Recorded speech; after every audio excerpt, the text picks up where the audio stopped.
Well, okay. I did say in the last video that we would talk about this Quran, the Hafs Qur'an. This is the Quran that we all use. This is the Quran that is the authoritative Quran. Hafs is the name of the fellow who was, it's been attributed to.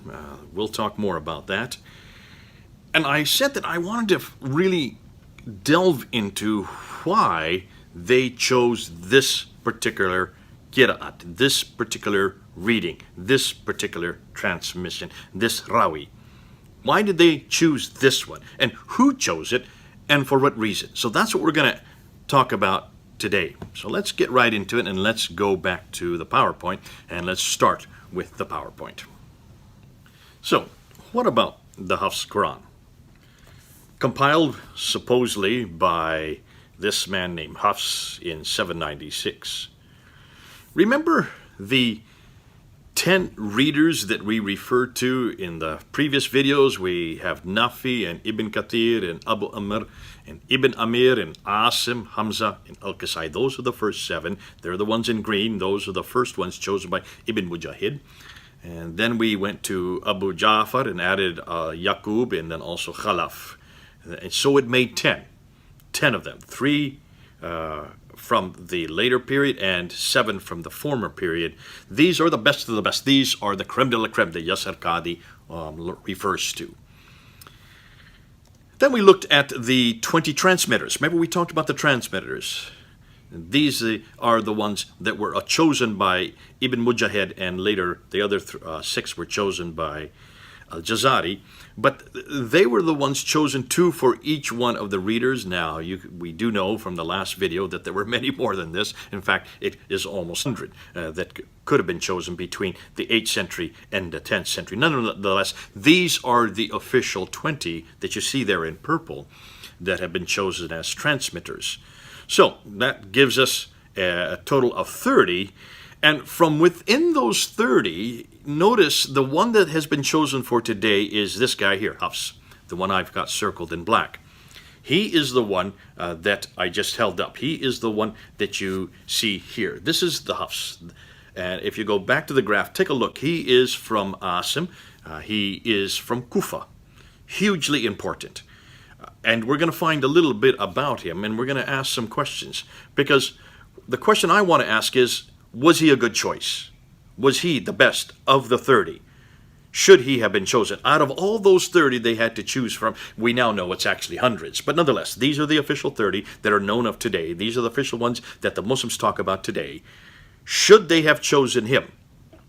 And I say no, he was not the best choice. Here's why. I have 3 problems. And I'm going to go through all 3 of them. First and most important, he just wasn't trustworthy.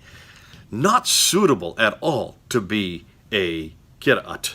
Not only a qira'at transmitter, but the one and the final one and the canonical one that they use today. 90% of the Muslim world, this is the one that is used. He is the one that is used. More so, and this is the curious thing, and this is where I'm not hearing Muslims talked about. When they choose their qira'ats, or when they choose their readers, they don't use any textual criticism to do so. When we looked at our Bible, and when we looked and saw how it was to be chosen, manuscript after manuscripts, 24,000 manuscripts that they had to look from. They had a good 10,000 Latin Vulgates. They had 5,800 Greek manuscripts, 9,000 others in other languages.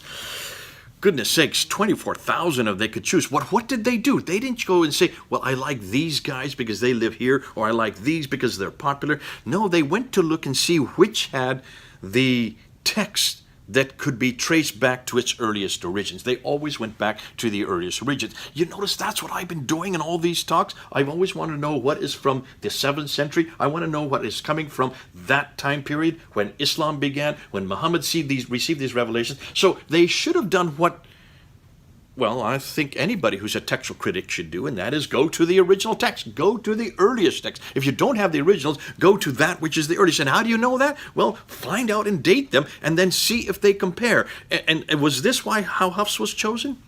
Absolutely not. They didn't do anything like that, as we saw from the last video.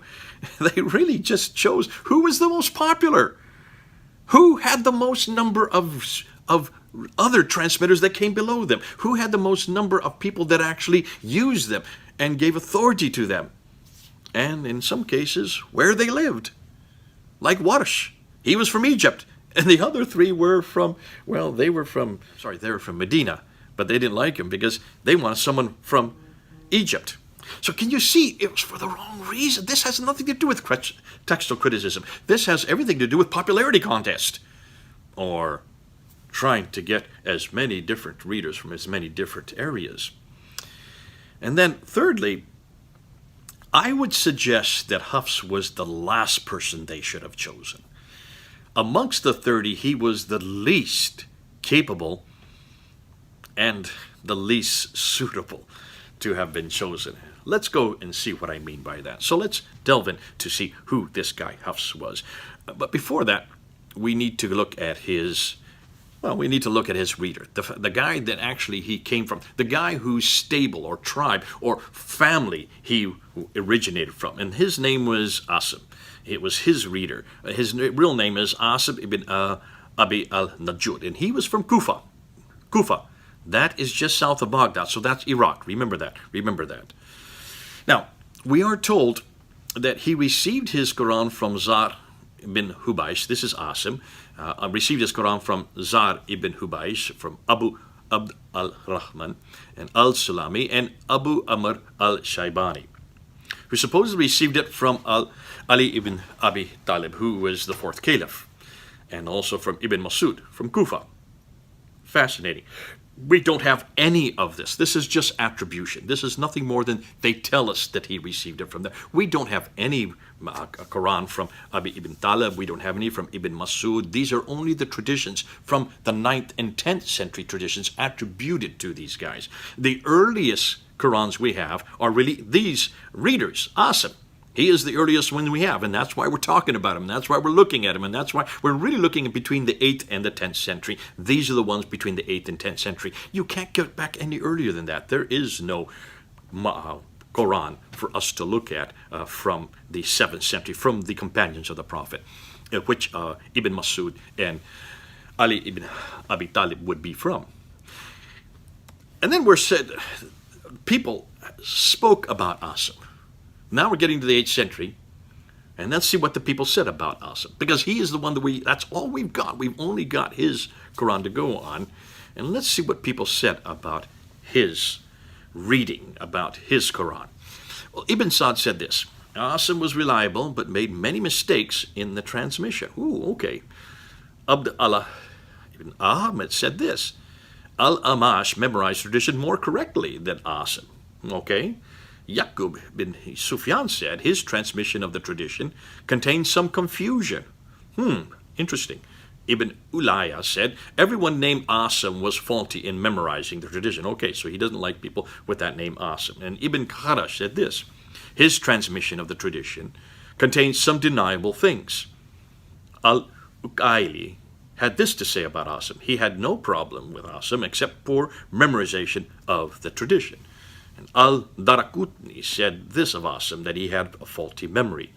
Hamad ibn Salma finally said Asim became confused towards the end of his life. So not much to go on. There's not much here that I would say just proves that Asim was one of the best, or the creme de la creme. Not from what I'm seeing here, okay? Nonetheless, he is the one that starts that whole tradition from Kufa, of which Hafs comes from. So now let's go to Hafs. Let's see what Hafs said. Let's see what we know about Hafs and see maybe he's better. Maybe he did better than Asim, his predecessor. Now to Hafs. His name was Hafs ibn Sulaiman al-Asadi from Kufa, born in 508, born in 708, died in 796.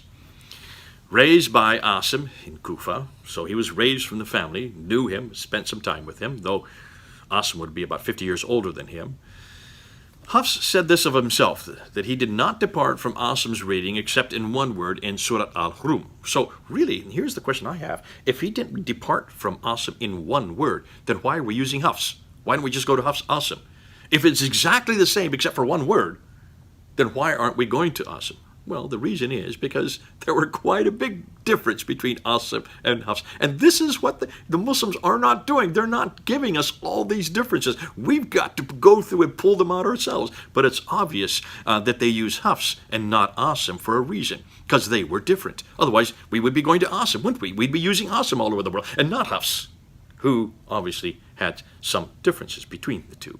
Now, this is what the others say about him. Let's go back and see what they say about him. Al-Dahabi says this: Hafs was reliable in his reading, consistent and accurate, but not so in the transmission of his tradition. Ibn Abi Hatim says this: his Hafs transmission of the tradition was rejected. Uthman al-Darimi and others agreed with him, said he was not reliable. Ibn al-Medini said Hafs was weak in the tradition and I intentionally avoided transmitting from him. Al-Bukhari, the famous Al-Bukhari of the Hadith, said he was rejected by the compilers of biographical dictionaries. And finally, Al-Nasai said, I consider him untrustworthy and the traditions he transmitted were not recorded. But that's not all. Others had other things to say. Here are some other opinions. We have Al-Daraqutni declared him to be weak. Al-Saji said Hafs is one of those whose traditions have disappeared. What he transmitted contained objectionable traditions. Salih ibn Muhammad had this to say of him: his traditions were not recorded, and all of them were objectionable. Finally, Ibn Kharash has this to say: Hafs was a liar and was rejected for fabricating traditions. Ibn Hayim said this: he used to change the chains of transmission and even fabricated chains for those traditions that did not have ones. So, what do we see here?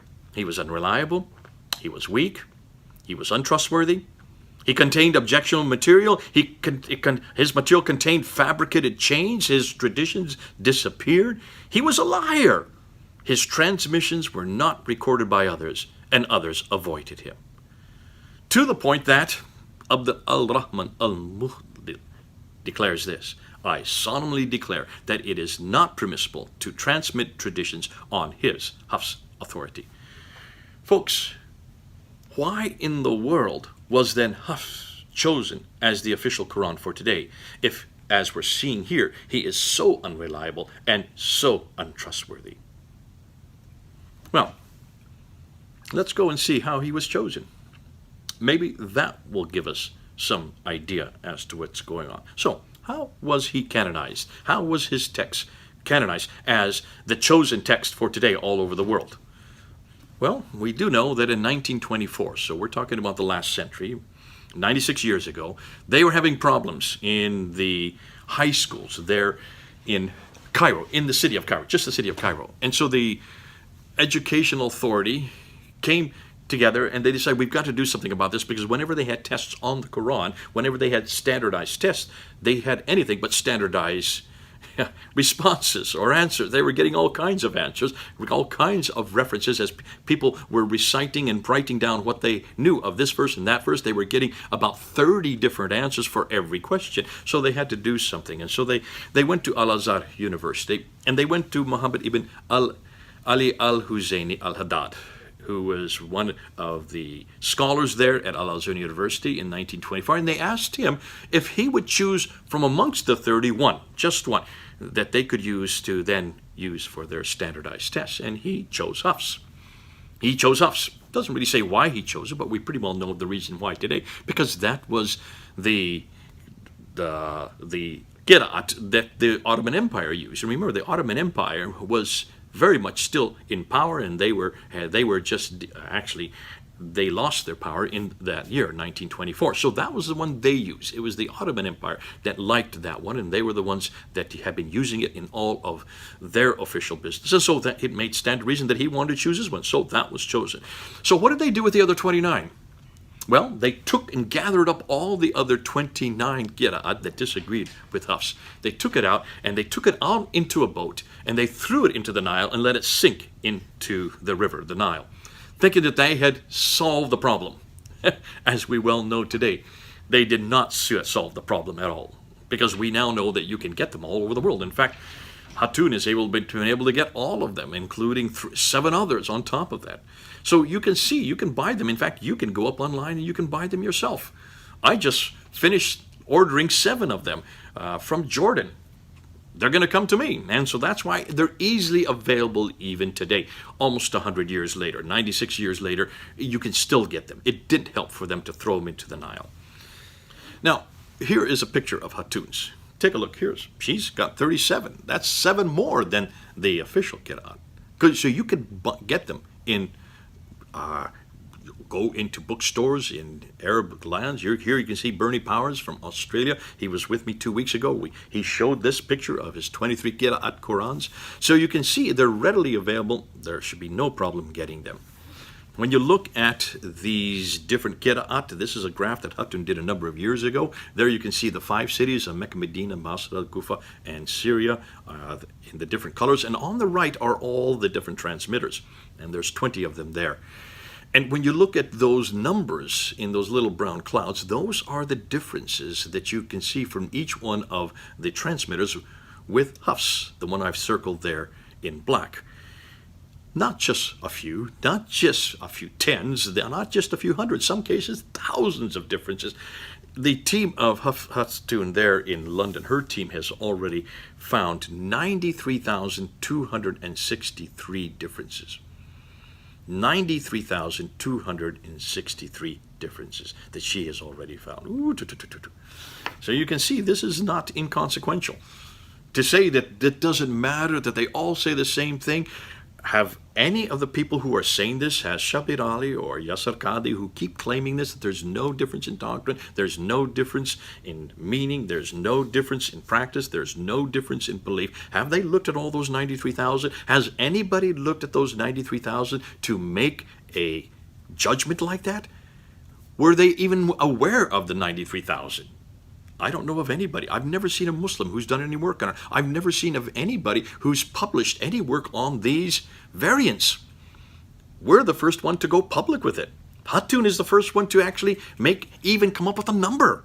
To say nothing of the fact that when we finally showed just 6 of them a few weeks ago, Hatun and I, and also Al-Fadi, Shabir Ali, he just went on a rant and a rave for about an hour and a half trying to shut that down, saying, no, these don't make any difference. Okay, so they look different, so they have different meanings, but they don't change any doctrine, they don't change any belief, they don't change any practice. He kept on repeating that.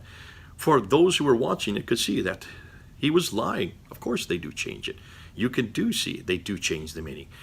Now, that's for another argument. I let the Arabs do that argument, the Arab speakers who know this and have this as their mother tongue. Let's talk about Hafs himself.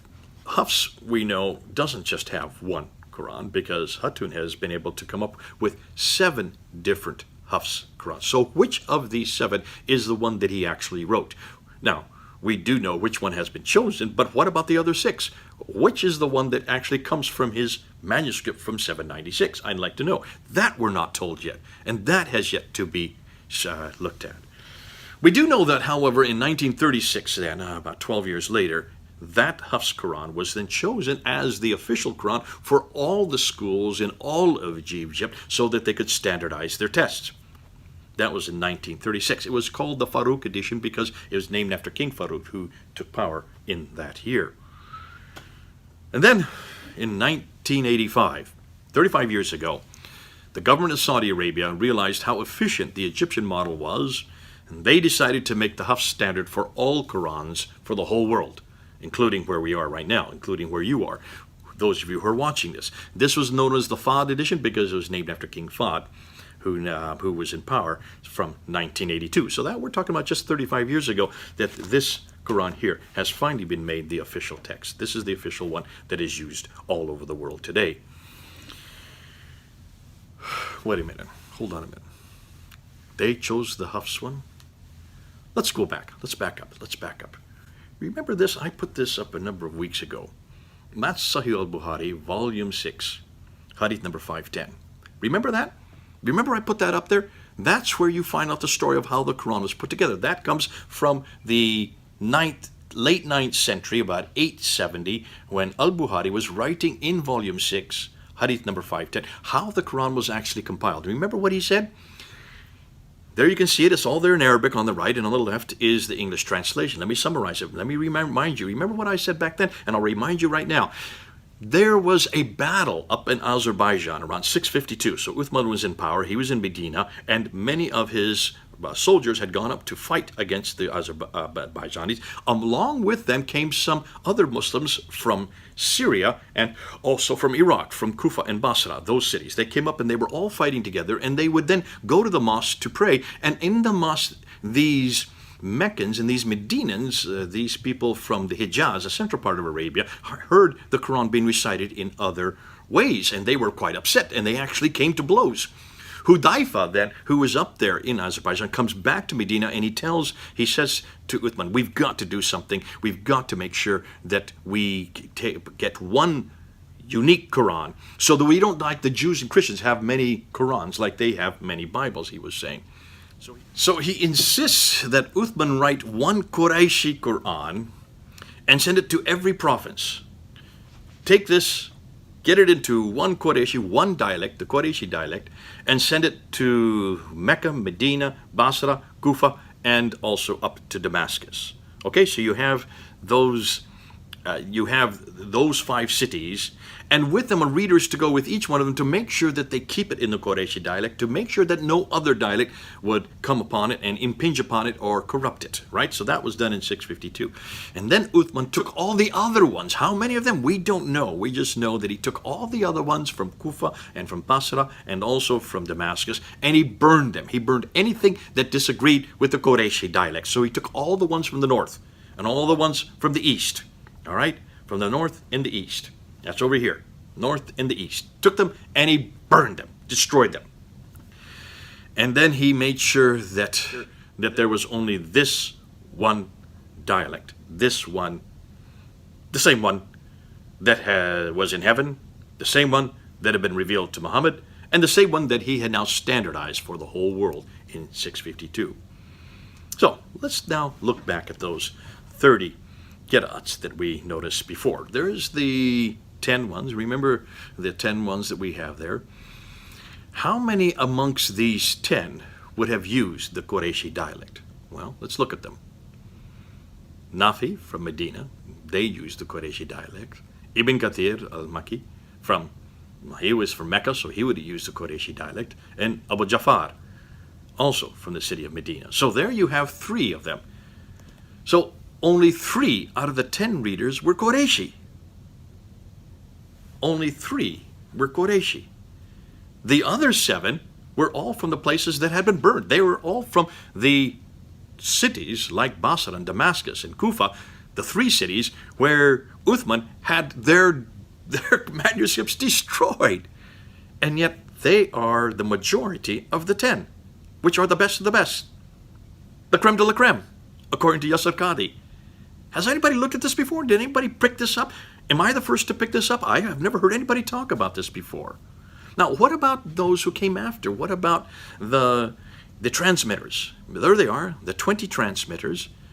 How many of their 20 were Qurayshi? Well, there you go. Qalun, not Warsh, he was from Egypt.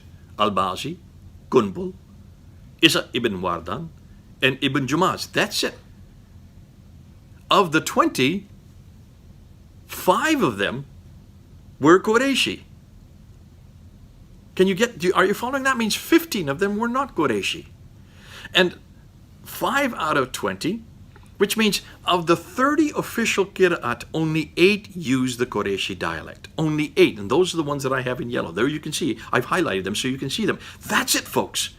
These are the only ones that were using the official dialect, the dialect that Muhammad had, the dialect that supposedly is in heaven, the dialect that Uthman standardized and made sure he sent all these readers along with them to make sure that no other got in the way. And yet of the 30, 22 of them were corrupt. 22 of them should not be there. And yet there they all are. They are the majority. They're the vast majority of the 30 dialects. The vast majority are those that are the corrupt dialects, the ones that Hudayfa was so sure must be eradicated so they would not be like the Christians and Jews. Irony of irony. And the one that was chosen, the one that should have been a Qurayshi dialect is Hafs. He wasn't one of the Qurayshi dialect. He should have been amongst the Qurayshi dialect. He is from Kufa. The wrong city, the wrong place, the wrong time, the wrong person. In fact, his dialect from Kufa was one which Uthman burned. Now, conclusions. Well, from what we have seen here, the reasons why I believe that Hafs should never have been used. Take a look. First of all, Hafs was chosen back in 1924 because they wanted to standardize the tests, the exams for the high schoolers there. Is that a reason why you choose a canonized text? Well, okay, some people say, well, there's a need for that. Yes, there's a need for that. But do you do it for just the high school? Or should this be done for all the mosques all over the world? Should this have not been done for all of the madrasas, for all of the students? Why just the high schools there in Cairo? And the reason he was chosen by our good friend Muhammad Ibn Ali al-Huzayni al-Haddad was because of political reasons. He chose him because of the fact that the Ottomans had chosen him. There was no textual criticism, no textual research that was done into the text of Hafs to see whether or not it even equated with that of Asim, or whether or not Asim came any close to Ibn Ali Talib, or whether it came close to Ibn Masud's. There was nothing of the sort. Nothing had been done. Nothing was done to really show whether or not his text corroborated with the earlier text, with the earlier Musafs. None of that. It was chosen for political reasons. And then chosen by the Saudi Arabian government in 1985, 35 years ago, basically out of expediency. They really wanted to have a standard Quran. They saw how successful the Egyptian model was, and they wanted to copy the Egyptian model. And they should have thought, hold on a minute. Why in the world did they not choose a Qurayshi dialect? Because that is from where they're from. They should have chosen a Meccan or Medinan dialect. They should have chosen either Nafi, or they should have chosen Ibn Kathir. They should have chosen, or one of their students. Why didn't they? They chose somebody from Kufa. They went along and they completely eradicated any notion of what Uthman had at the very beginning to standardize the text. And you know good and well that the Saudi Arabians are proud of their dialect. They're proud of their Arabic. They are the creme de la creme of all Arab speakers. Then why in the world didn't they choose a dialect from their Arabic dialect? Why in the world did they allow somebody from Iraq to be the one that would be the canonical text for all the world? Man, I don't know if I'm the first one to bring this up, but I'm sure others must have been bringing this up. To me, this is absolutely heinous. It's almost laughable. Now, fascinating, when you choose a text, as we do with the Bible, whenever we go back, and I said this earlier, you always go and you look at the script and you compare word for word. You look and see if there's dialectical difference, then you go dialect with dialect. And you don't choose that which is different, you choose that which is the same as the original. So the Saudi Arabian government, or somebody in Arabia, somebody there in Medina, or somebody there in Mecca should have gone through and looked at the Hafs and seen whether or not the text, the script, was exactly the same as the Musaf. They should have done. Wait a minute. They couldn't have. Because there is no Musaf from the time of Uthman. There is no Musaf from the 7th century. We don't have any manuscript from the time of Uthman or the time of Muhammad. There is nothing from 632. There is nothing there from 652. There is not even something from Abd al-Malik's time. Can you see why they never did any textual historical critical analysis? They couldn't. They had nothing to work with. That's what we're going to be getting to. That's what I can't wait to get to when we get to the manuscript evidence. Therefore, they had to go back to the qira'ats. That's all they had to go on. All they had to look at were these qira'ats, which begin to appear in the 8th century, from 36 all the way to 936. Oh, actually 905, but then chosen in 936 by Ibn Mujahid. That's why they only had the 8th, 9th, and 10th century to go on. I'm going to be talking more about that in an upcoming video. Why is it that everything we know about Islam, about everything about what we know about Muhammad, what we know about Mecca, what we know about the mosques, what we know about all the manuscripts, everything we know about the Quran, all of it comes from way over here, much, much later, in the late 8th, 9th, and 10th century. Redacted back onto the 7th century. See, Muhammad al-Huzayni al-Haddad could have chosen any one of the 30 because he really didn't care.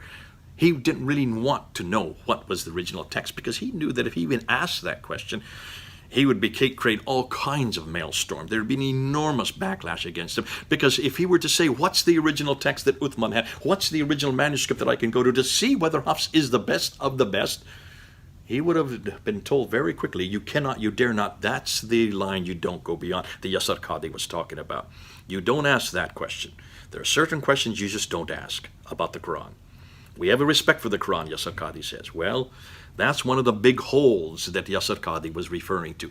They don't even know how to do textual criticism because they don't have any text to do textual criticism. There is no original text, though they have said so. Then they're blue in the face, and as long as I've been working with Muslims, I've heard this over and over again. We need to go. We are the only ones that have the original text. We can trace it, and I remember just a year ago, there on the ladder, Mansur Ahmad made that claim. We can trace the text of the Quran both orally and textually all the way back to the Prophet himself. And then he finally corrected himself by saying, well, up to Uthman himself. And I remember I turned on him. I said, what text are you talking about? What manuscript are you talking about? There is no manuscript from the time of Uthman. We're going to get into that next. But can you now understand why, if you don't have anything to compare it with, if you have nothing to go to from the very original, what is left you? The only thing is left you are these traditions, these 9th and 10th century traditions, about 10th and up to the 15th century, in this case for the Qira'at, with Al-Jazari. We're talking about much later traditions where they are just looking at who is the most popular, looking at what city they belong to. No one cares diddly swat about what they say or whether or not the vowels are the same or the dots are the same. They don't care any of that because they just want to know who is the most popular, who has the most students underneath them, and which city they come from. And when they finally chose the best of the best, he came from the wrong city, in the wrong place, at the wrong time, with the wrong people, in the wrong dialect. Oh man, it just gets better and better. Okay, God bless you. This is Jay. I'm leaving Florida, heading back up home again. But it's been fun, and it's been good, and it's just terrific to be able to know that we don't have this problem with the Bible. Boy, I'm so glad I don't have to work through this kind of material with the Bible. It's so much better to come back to the Bible, folks. We certainly don't make the claims that the Muslims make about their text. And this book has gone through every textual critical analysis, has been doing so for 150 to 200 years, and has passed every test. Come on home. God bless you. This is Jay. Over and out.